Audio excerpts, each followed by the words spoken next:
पर एक से एक गाना गा सकत, लेकिन अगला आदमी के कुछ दिन के एंटरटेनमेंट खातिर एगो लड़की के मंच पर से शर्मसार कर देता लोग और सोचता लोग कि हमरा से ज्यादा बड़का गवैया कोई नहीं खे।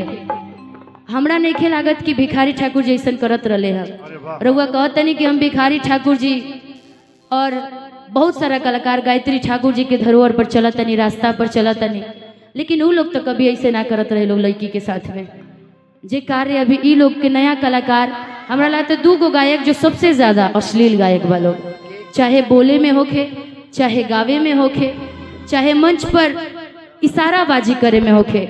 ई जग जाहिर बा, ई सब यूट्यूब पर वो लोग के चैनल पर वो लोग देख सकत नहीं। एक से एक चीज बा, एगो चंदन जी बनी, एगो गोलू जी बनी। ई लोग के हा कि हर दिन के एगो विवाद चाहिए मंच पर हिट होके खातिर। लेकिन देखो हमरा के भैया, हमरा के लोग कहता कि प्रोग्राम तो रोज करत रखिया, लेकिन अगला के नाम लेकर के, हमर नाम लेकर के हिट हो गई, चर्चा में आ गई। तो ये चर्चा रउए करवाई अपन, हमरा वो चर्चा की जरूरत ना रहुए। वो दिन भी रउआ ना खोदती और ना मैं हटा करके हमरा के गाली देती, अश्लील बोलती, तो हम भी ना बोलती रउआ के। ये जनता उतनी ही देखा था जितना यूट्यूब पर चढ़ल है, लेकिन फिर भी जनता इतना भी देख के समझ गई कि रउआ कितना इज्जत और मान सम्मान एगो औरत के करतनी।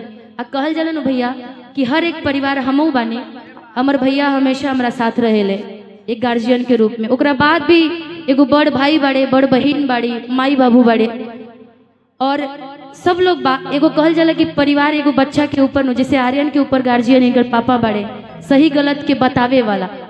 अगला के पास तो माई बाप तो बाड़े, उनका पर ना जाए, लेकिन अगला माई बाप के कदरे ना करे तो माई बाप भी बेचारा का कह सकत अड़े। वो दिन हम उनका बाबूजी के बारे में बोलनी, गुस्सा में बोलनी, हमरा ये चीज ना रहे कि हम बाबूजी के बारे में बोली। लेकिन जहाँ तक कहल जाला संस्कार तो घर से बाबूए जी और माइए सिखावली, कोई के भी, चाहे हमके सिखावस, आर्यन के सिखावस, चाहे दुनिया के कोई भी लोग के सिखावस। वो दिन बाबूजी खातिर बोलनी, वो खातिर हम माफी चाहते हैं उनका पापा से। लेकिन पापा, चाचा जी, हम ये चाह के रहो अपना बेटा के संस्कार सिखाएं। एगो लड़की के, एगो औरत के इज्जत कैसे कइल जाला, मान सम्मान कैसे कइल जाला, ये जनता रउआ ना सिखाई तो जनता तो बरल ही बाड़े। वो अगला के आदमी बातें ना मानेला तो भाइयों बाबू मजबूर बाड़े। और बहुत बहुत धन्यवाद विजेंद्र गिरी बाबा के, भैया हमारा बारे में बड़ा अच्छा शब्द बोलनी है।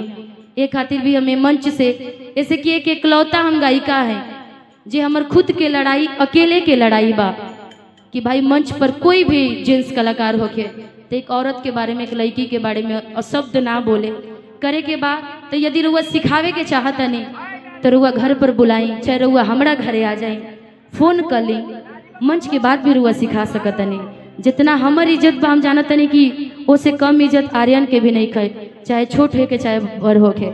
और आज हमरा लगता कि अगला आदमी जितना बड़का गायक समझत अड़े दाढ़ी भैया, उनका से कमो भले तोतले गायक हम होखी, चाहे हमारा आर्यन होके, लेकिन ये जनता के प्यार दे करके इतना कम उम्र में आर्यन एगो 4 व्हीलर गाड़ी खरीद ले बार, एगो बनारस में जमीन खरीद ले 30 लाख के गाड़ी। एक बार ताली बजा के आशीर्वाद दे दे। दुनिया हिलैले बा, दुनिया हिलैले बा ये छोटा चेलवा हमर। और लोग कहता कि चेला के सिखतड़ी अगला बाबू के गुरु बनल बड़ी, तो वो हमरा में शक्ति नहीं खे बाबू के हम तोर गुरु बन पाई।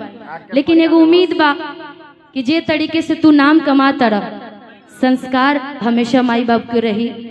अगला के देखा था लोग कैसे कहता कि अगला के संस्कार नहीं किया, कि तू हमेशा बना के रखे है। इनकर 60% पापा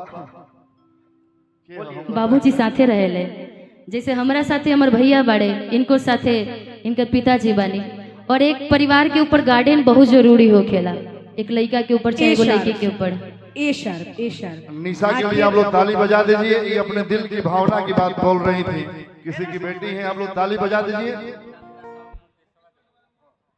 और देखिए चाहे कोई भी होके, एक समय रहे कि एगो तोतला एंकर बड़े, जकरा के बारे जे बोलले बा ओकरा बारे में वो लोग खुद ही सुन ले होखम।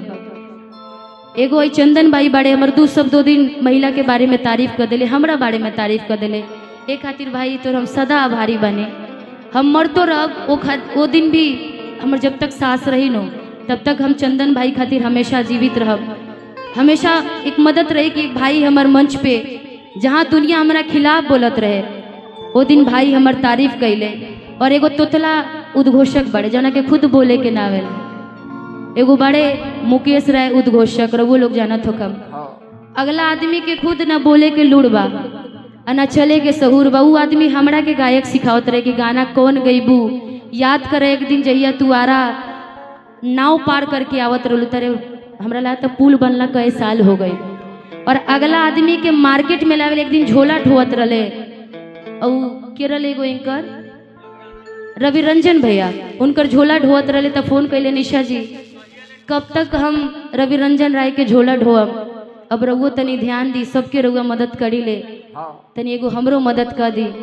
तो उनका के बोले नहीं हम अपने यहाँ बसंत महोत्सव में, हम कहनी कि ठीक बा। वो खातिर कई लोग हमरा के बोलबो कैलक कि कैसन के बोले ले बनी जना के बोलहू ना आवत रहे, लेकिन फिर भी हम उनका के हर मंच पे हमरा लागत था कि 500 से ऊपर मंच पे हम उनका के ले गई नहीं। हमेशा वो लोग नहीं सब लोग देखा तो, चाहे आर्यन होकस 3 साल हमारा यहाँ आर्यन रहल बड़े, और आज वो 3 साल के मेहनत आर्यन के भी दिखत, आर्यन तू स्टार बन गईला। और वही आदमी के भी जेकरा के बोले के खुद हमें ही रखनी, हम ही सिखैनी। जे आदमी को लोग 200 ना देते रहे अगर हम उनका 2000 रुपया दे के, अगला आदमी कहता कि हम ही गावे के सिखैनी, हमरा से पूछत रही कि का गाई, ए मुकेश भैया बताई ना हम का गाई। और जब हम ही रउआ से पूछत नहीं तो रउए गायक काहे ना बन गई, काहे आज तक उहे पियकर जी के साथ रउआ झोला फिर से ढोवत नहीं और उहे काम करत नहीं, मंच नहीं खे मिलत चमचागिरी करत नहीं। लेकिन भगवान का करस, सबके ऊपर वाला देखे वाला बड़े।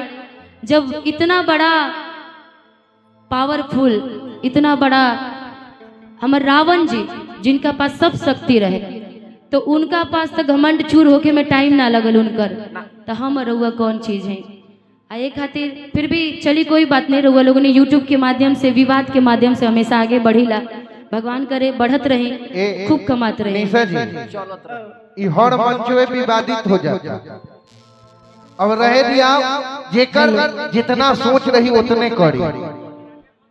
हमी के एजिया से आज के बाद हम रुआ से निशा जी कहत है कि आज से दुनिया का कहता, अपन काम करी, अपना काम बनता, भाड़ में जाए जानता। और आज से हम अपना जनता से, जैसे जनता हमरा के पहले जानत रहे कि विवाद से हट के निशा उपाध्याय गावेली, वैसे ही आज के बाद से निशा उपाध्याय विवाद से हट के फिर से गाए। यदि कोई भी त्रुटि हमारे जनता के बुरा लागल हो तो जनता खातिर हम जनता से हम एजे से माफी मांगतनी।